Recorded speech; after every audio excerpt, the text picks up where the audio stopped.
Hey, it's Dr. Ron Kaiser here, and many of you know that I'm a big believer in balance in your life, to be able to have time for lots of different things, including work, learning, having fun, exercising, eating right, meeting people, and so on. Sometimes, though, plans change. Now, this is summertime in the Northern Hemisphere. And those of us in the United States, at least in certain parts of the United States, are experiencing a really hot summer. In Philadelphia, where I live, we've had lots of days where it's really too hot to go out very much in the middle of the day, especially. And we've also had our fair share of rain that sometimes comes down really hard. Which means that if we make plans to go outside, have a picnic, take a walk, eat outdoors, any of those kinds of activities may have to get postponed because of the inclement weather of whatever type it may be. Do you have a plan B list for times like that? Now, when I talk in terms of plan B, I'm not talking about really the major kinds of things, like if you get fired from a job, if you fail out of school, if you run out of money or time to complete an application or something like that, but something where you've actually planned to do something for a segment of the day and then you're not able to follow through, whether it be because of weather or because of some other factor. Concentrating on weather for the moment, I'd like to share with you the fact that I have a plan B list for times like that. Things I can plug in to substitute for what gets rained out, heated out, colded out, or whatever way it happens.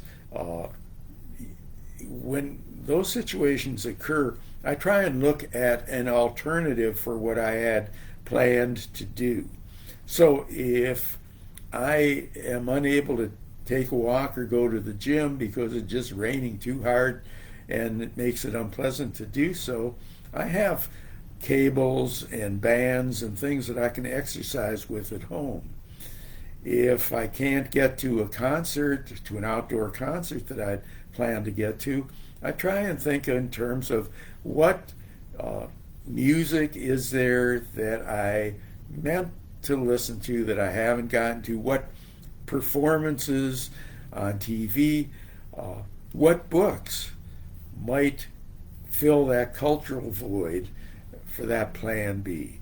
And if I was just going to have fun, then I try to figure out from my list who is it that I can call and at least have a fun conversation with.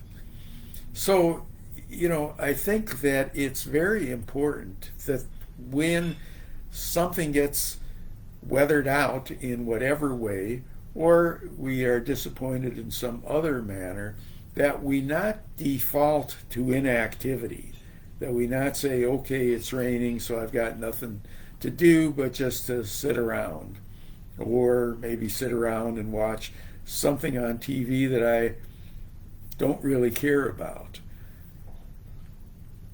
The Plan B list are things that are kind of helpful to me that don't need to get done at this moment, but eventually will, and I can use some of that time to do it. And whether, again, it's listening to something I'd meant to listen to, watch a video that I had planned to, doing something productive with time that I had planned to be productive is important, not just in terms of getting things done, but in terms of the way that the mind works. If you set aside time to be productive and you use it to be productive, it doesn't generally matter whether it was productive in the way you planned for in plan A or whether you defaulted to something on plan B because you had that ready. Again, I think it's not just a way of occupying your time, but it's also good for your brain to substitute the kind of activity that you plan to do with something that's somewhat consistent with it. I call it my Plan B list. If you don't have one, I recommend it. You'll probably find that there are lots of things that you can be doing if you can't do what you had planned to do originally. It's one of the ways that things get done. So plan for it. You just don't have to plan when it's going to happen, and be prepared to do Plan B when Plan A doesn't work out, as it sometimes won't.